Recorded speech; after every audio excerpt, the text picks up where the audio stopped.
Hello mga kaputol, dito nga po pala ngayon tayo sa bukid para mag-relax-relax ng konti. Dahil nga walang pasok ngayon ay naisip nga namin mag-relax-relax. At mag-sleep over nga po pala kami dito sa bukid ngayong gabi. Kasama nga po pala namin ang mga mahal namin sa buhay. Mahal sa buhay. Ngayon nga po pala ay naamin na pong hinanda ang aming padapog dahil nga po kami ay magasaing. Syempre bago kami sumaing ay mag-intermission muna kami ni Marlon. Inutusan na nga po pala ako ni paring Gerson na magsaing para daw mainit-init na yung gabihan bago pa kami magluto ng aming mga ulam. Dahil nga po pala kami ay mga Girl Scout at Boy Scout ay talaga nakapaghanda talaga kami ng aming mga dadalhin. Kompleto kami guys. Mayroon din kami mga dalang tubig kasi medyo mahirap ang aming tubig dito sa aming bukid. Ayan, nangaangkin na naman tayo ng bukid.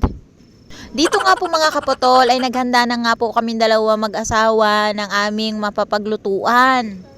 Dahil nga mukhang mahirap din talaga ang aming papaglutuan ay kailangan mo rin talagang gumawa ng paraan para ikay makasaing.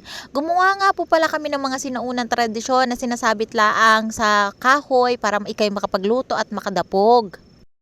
Yes mga kaputol, tinipid na rin namin yung aming hiniram na pusporo dahil nga nakalimutan namin magdala at sobrang tontuwa naman kami at kami napagdapog gamit ang plastik. Dahil nga namulot na ang aking jowa ni sa paring Aljon ay nakahanap nga kami na madingas-dingas na kahoy. At eto na nga, nag-uumpisa na nga po kami magsaing. Saktong-sakto nga din po pala yung daladali ni paring Gerson na karne. Sabi nga po pala ni paring Gerson ay naka-stack lang daw sa rep nila kaya naman dinala niya na. Para naman mapakinabangan namin, 'di ba? Sana all may nai-stack. Sa amin kasi bukod sa wala talaga kaming rep mga kaputol ay talagang kapag nagbili kami ng ulam, aba lulutuin na kaagad, hindi na nai-stack kasi kapag in-stack mo ay talagang mapapanis at masisira. Sayang naman ang pinangbili. Dito nga mga kaputol ay minarinate ko muna ang karne. At habang nagpiprepare kami ng baga kaputol ay nagpulot-pulot muna si Beshi ng aming uling.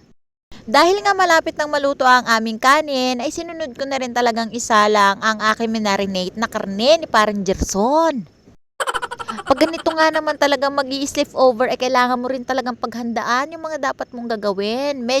Heto na nga mga kaputol, nakapag-ipon na rin kami ng mga baga para maisalang na rin namin yung aming minarinate na karne.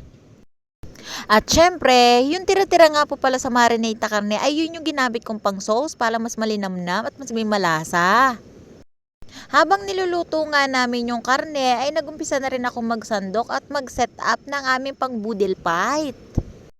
Sinadya ko talagang hindi talaga magdala ng plato at mga mangkok kasi nga bukod sa wala na nga kaming plato at nauubos na nga at hindi nakakabalik ng bahay, ay gumamit na lang kami dito ng dahon ng saging. Tinulungan na rin pala ako ni paring Gerson maghiwa niya kasi medyo mainit daw.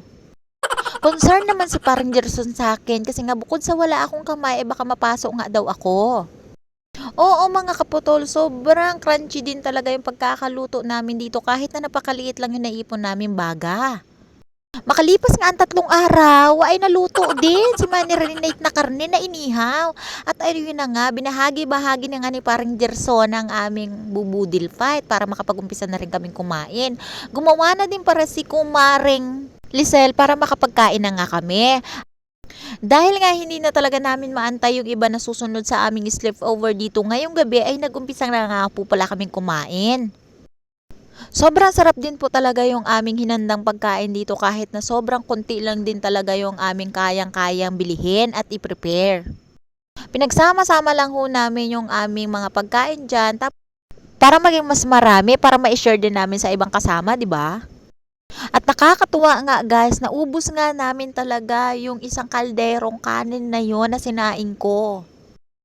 Ang sarap-sarap lang talagang balik-balikan yung mga ginagawa mo na noon pa. Dito nyo lang din talaga mararamdaman at mai-experience yung dama ng pagmamahal ng tunay na kaibigan at tunay na pamilya. Sana talaga ay marami pang beses na maulit ito. Hanggang dito na lang. Bye-bye. Love you. Mama. Chup-chup.